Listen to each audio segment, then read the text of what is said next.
All right, so it's part 4.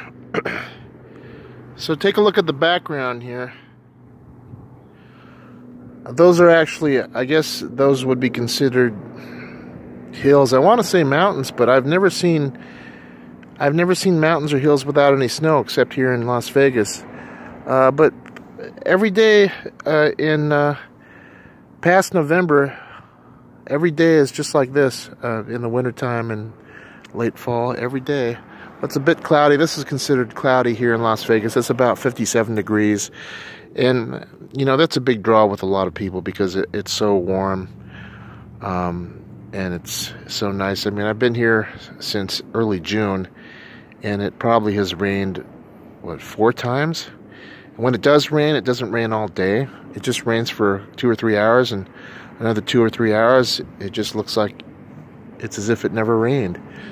But, so Vegas is just all about these different strip malls. As a matter of fact, here's one right now. That is considered a strip mall. It has a Walmart, CC's Pizza, a Chinese buffet, a Lowe's, and because this is Las Vegas and because everything is so strict, otherwise there would just be mayhem. There's actually a patrol truck that cruises about the parking lot to make sure that people aren't doing anything illegal. At most Walmart parking lots, you could just sit there and relax, sleep. But it's not quite how it works in Las Vegas. So what happens basically is people go to abandoned office lots to sleep in their cars, I think. Yeah, pretty much in the vicinity of Sahara and probably 5-mile radius from Palace Station, in that vicinity, it's easy to find for lease signs all over the place. There's a whole bunch on South Jones, buildings, offices that are just for lease. This one right here has probably been for lease for at least several months. That would never really play out in a more economically viable city. But I mean, hey, that's not bad considering that if you didn't have gambling and if you didn't have this, what else could be here? Nothing. This wouldn't exist except for the fact that folks in Nevada legalized gambling in 1931. If you took that away, this wouldn't even exist at all. I guess you could say it's better than nothing. But again, I thought that a place like this would be more glamorous than it really is. I mean, after all, this is an international city because of the gambling.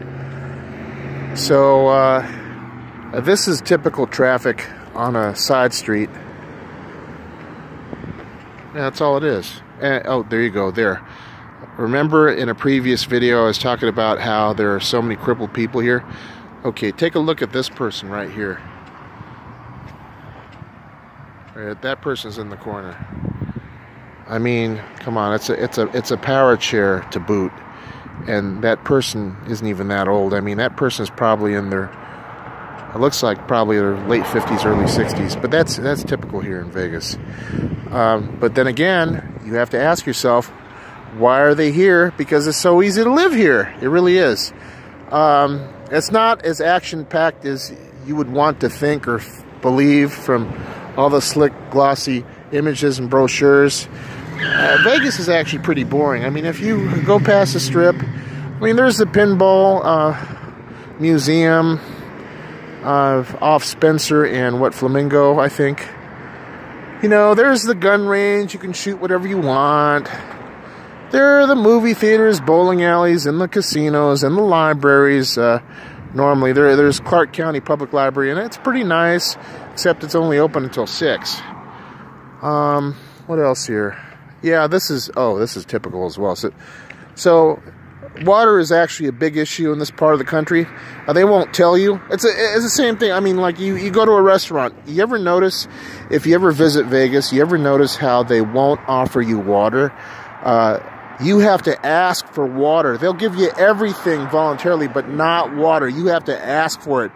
And if someone does volunteer to give you a cup or a glass of water, that's an extremely kind gesture. You know, like in most other places, would you like a glass of water while you're waiting? That's just a formality. Here, that means something, because take a look. This is what's called a Xeriscape, or a rock landscape. Look,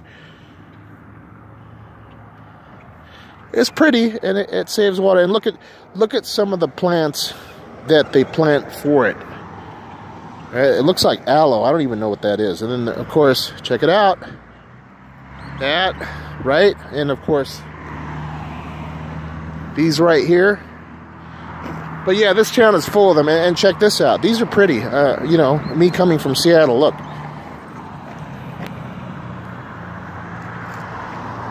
Yeah, really typical. But that's how they keep everything in order. They select hardy plant life here to plant. And of course, you've got the ubiquitous palm trees. Right, you can see that in Southern California and Phoenix as well. And they have that. Yeah, it's all these plants and forms of vegetation that need hardly any water. And again, I'll go here.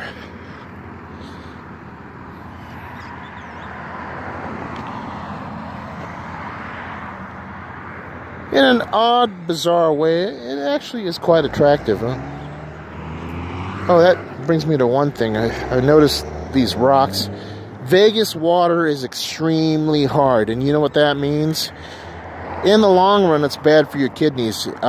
If you're going to stay here or try to give Vegas like a 6-month or 3-month stint in your plans, choose mineral water, because it's soft, not distilled water. They take out the minerals. I was discussing this with my mother when I was visiting her in Seattle last week. I had to go up there for other reasons too. But you want to drink Crystal Geyser water, and the cash and carry. At the cash and carry here, it's Smart and Final. That's what they call it. It's 89 cents or 99 cents, but that's a gallon of water, good water.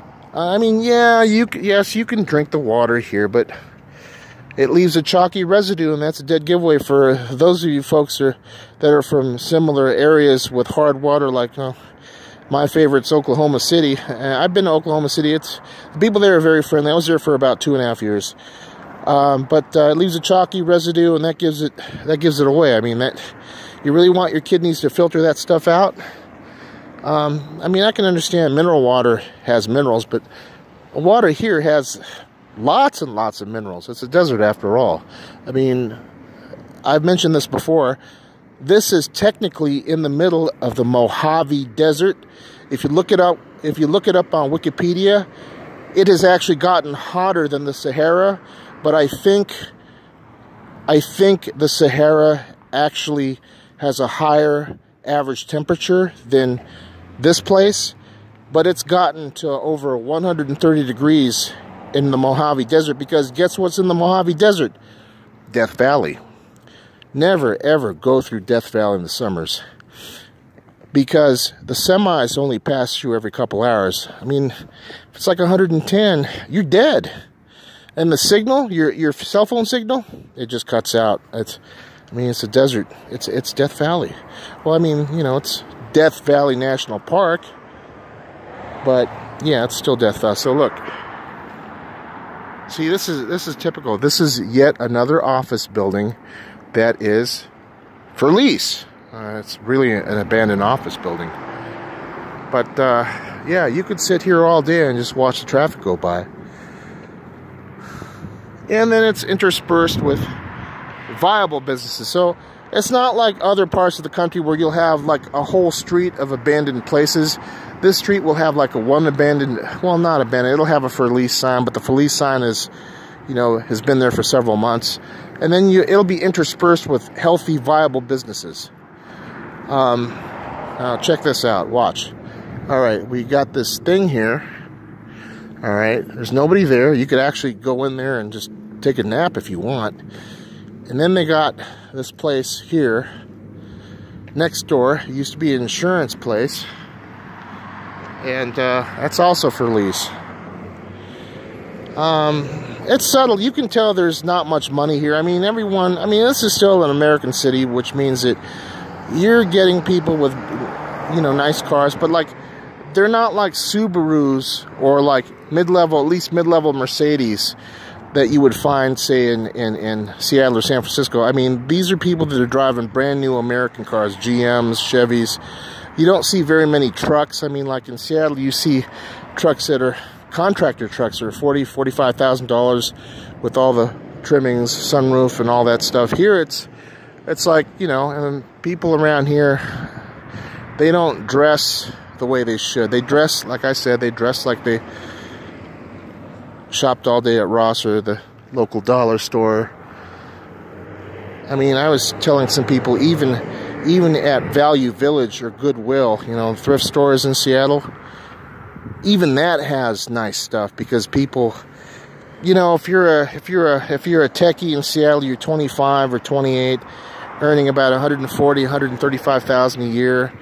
And you get bored with, you know, that cashmere sweater that you've worn like 3 times from Nordstrom's or Brooks Brothers or whatever. Or, you know, you get tired of something, you just want to get rid of it, so you do. That's what happens. That's how these thrift shops there have so much nice stuff. Here, if something's at a thrift shop, I mean, it's okay. You can find like Joss Bank and stuff like that, but it's not as nice. You won't find like Burberry coats that are too small or too large for people. You won't find that at all here. I mean, you could, but they're called consignment shops. Oh yeah, another thing too about the casinos, they don't allow people recording in the casinos. So if you see videos in the future of me in a casino with my phone on, I'll tell you beforehand, and then I'll just take my phone in, and then later on I'll add commentary to what I capture on my cell phone. And that's another thing too, you know, people say, oh, you know, it's just Asian gamblers, right? No, not quite. In Vegas, it's Chinese gamblers. I mean, there are other Asians, but I rarely see other Asian groups, East Asian groups besides Chinese, that bet like there's no tomorrow. The other day, I just saw this lady. They were speaking Cantonese, so she may have been from Hong Kong, but she had about $25,000 on the baccarat table, but she was only betting about $50, $75 a hand. She's betting very conservatively. Her friend, on the other hand, had about $5,000, and she was betting $200, $300, $400 a hand. So, yeah. So you see that it's very concentrated, and it's the same thing with the other groups too. The Filipino community, well, there aren't really any real Filipinos here in this country, but the Filipinos here tend to be Chinese looking. I mean, a heavy concentration of them. And I don't even know why they call Chinatown the International District in Seattle, for instance, or here, you know, they call they make it seem like it's international. It's not. It's just really ethnic Chinese from these different countries like Indonesia, Malaysia, Thailand that gamble in Las Vegas. But it's the red Chinese from Red China that gamble like it's going out of style. Yeah, that'll be a commentary for the future when I go into a regular casino, and I'll go to one that's for locals. I'll even go to one on the Strip, and you'll see the people there. There are certain groups that you don't see at the higher levels, and I'll get to that in a second. Not a second, that's later on in another clip. Yeah, this is basically what a typical Sunday is in Vegas. I know it's a couple days before Christmas, but this is normal. A good part about Vegas is that things are open on Christmas Day. Has to be, because shift workers work 3 shifts a day. I mean, you got the morning dealers, the afternoon dealers, the evening dealers, right? It runs 24/7. I mean, there are casinos that don't shut down the craps tables, because in a lot of casinos, the craps tables shut down around midnight or 2 at the lesser known casinos. But at Caesars, you can find any game any time of the day or night, I believe. Same thing with the Cosmopolitan and the others. So you'll have weird things. You'll have like you know, casino dealers ordering Vietnamese cuisine at what, 7 in the morning. Someone told me recently that pho is actually a breakfast item, but then in this country it's not eaten for breakfast. Obviously it's too light. I mean, when you're talking American breakfast, you're talking a Western English breakfast, which is, you know, heavy. Sausage, bacon, eggs, you know, beans and a tomato if it's English, hash browns if it's American, right? Or if it's continental, fine. You get some pastries, some croissants, coffee. It's not how pho is. Pho is grassy, well, you know, vegetable laced, and it's basically flavored water. But yeah, you know, it's a colder climate in North America, so it's heavier breakfast, obviously. But yeah, you'll see stuff like that, or you'll see, you know, somebody ordering Taco Bell for the umpteenth time, like at midnight. And that's what gets me. It's like people here can have anything they want, and you know what they eat? Taco Bell, these local Mexican joints. The Mexican food here is quite good, actually. Or you know, Taco Bell or McDonald's or Burger King. I was really shocked when I first got here. You would think, wow, this is one of the culinary capitals of the world. You can have filet mignon anytime you want. You can have lobster anytime you want. You can drink anytime you want. And you see people drinking Budweiser, Coors, Miller, and eating at Taco Bell. Or there's this chain called Taco Del Rio, I believe. But yeah, so I'll wrap this segment up for now. I know some of you guys out there just like quick clips, so I'll try not to go over a certain level. And I think the next clip I will do will be at an after-hours bar for locals, after-hours club. It's just off Sahara. It's basically close to Palace Station, and yeah, it's actually a pretty cool place. It's just the people there, well, you'll see. All right, until then, you guys have a nice day.